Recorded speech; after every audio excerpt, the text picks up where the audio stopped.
ये तेरा रचा।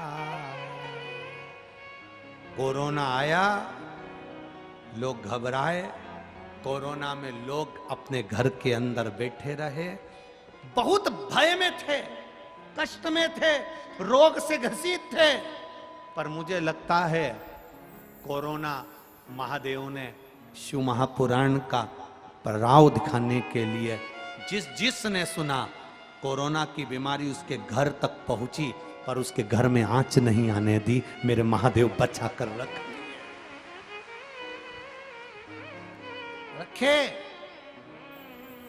कोरोना जैसी बीमारी में दूसरे देश, चीन और किस किस देश का नाम लूं, मैं नाम नहीं लेना चाहता, आप समझ जाओगे।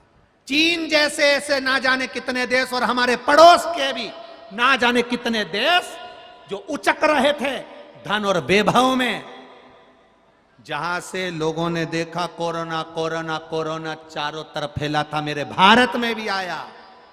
पर भारत का बच्चा बच्चा शंकर की कथा में ऐसा रम गया कि कोरोना कब आकर चले गया और मेरा राष्ट्र मजबूत की मजबूत बना रहा।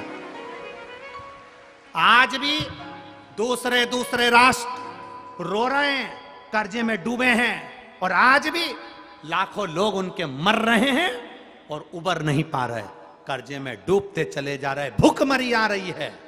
पर मेरा भारत देश आज भी वैसा की वैसा ही और उन्नति पर चढ़ता चला जा रहा है। आज उन्नति की सीढ़ी पर चढ़ रहा है। मेरे भोले ये तेरा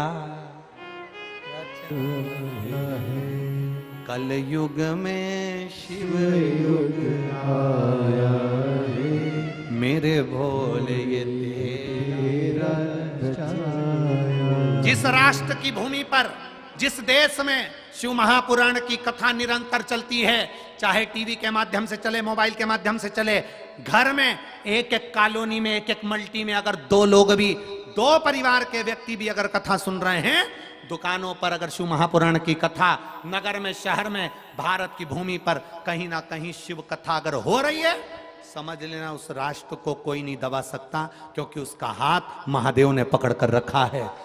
महादेव संभाले हुए हैं। हमारे भारत की भूमि के चार शंकराचार्य, चार पीठ पर जगत गुरु शंकराचार्य जी ने पहले ही शंकर भगवान को चार जगह पर विराजमान कर दिया। एक जगह केदारनाथ, दूसरी जगह रामेश्वर, तीसरी जगह भूतेश्वर, ऐसे चार स्थान पर, एक सोमेश्वर, सोमनाथ, चार स्थान पर इस राष्ट्र के कोने कोने पर चार जगह पर महादेव को क्यों बिठाया? जगत गुरु शंकराचार्य जी ने क्यों चार पीठ का निर्माण करा? क्यों चार जगह पर महादेव को बिठाया? कि सारी दुनिया भले उलट पलट हो जाए पर मेरा भारत महादेव बचा कर रख लेंगे, भले वो विष पिए, चाहे कैसे भी रखे। इस भारत को वो संजोता है। नेपाल में, नेपाल देश में कथा कर आए तो हमने एक बात वहां पर भी कही कि नेपाल देश में कथा चालू हुई है शिव महापुराण की। अगर नेपाल देश के एक एक क्षेत्र में 10, 12, 15 कथा हो गई तो कभी पलट कर नहीं देखना पड़ेगा कि हमारा राष्ट्र का उत्थान अपने आप होता चले जाएगा, अपने आप आगे बढ़ता चले जाएगा। भारत देश का बच्चा बच्चा शिव मंदिर जा रहा है, जल चढ़ा रहा है, उसका फल आज हमको प्राप्त हो रहा है, हमको प्राप्त। गर्मी में कितनी गर्मी पड़ती थी रे जीजियों, जरा बोलो जम के, कितनी गर्मी पड़ती थी। अब गर्मी आकर चली जाती है, मालूम नहीं पड़ पाता। जून का महीना चल रहा है तो भी भोलेनाथ जी तुम्हारे ऊपर छाया कर कर बैठा है, इतनी कड़कड़ाती हुई गर्मी में भी। जब तक कथा सुनते हो तब तक धूप आती है जाती है, आती है जाती है। जब तक कथा चालू नहीं होती अपार धूप रहती है, और जब कथा चालू होती है तो धूप आती है चली जाती है, आती है चली जाती है। मेरा बाबा अपनी छाया करता रहता है और तुम्हें कथा सुनाता रहता है, मालूम नहीं पड़ने देता कब कथा पूर्ण हो जाती, मालूम नहीं। वो शिव है, वो घड़ी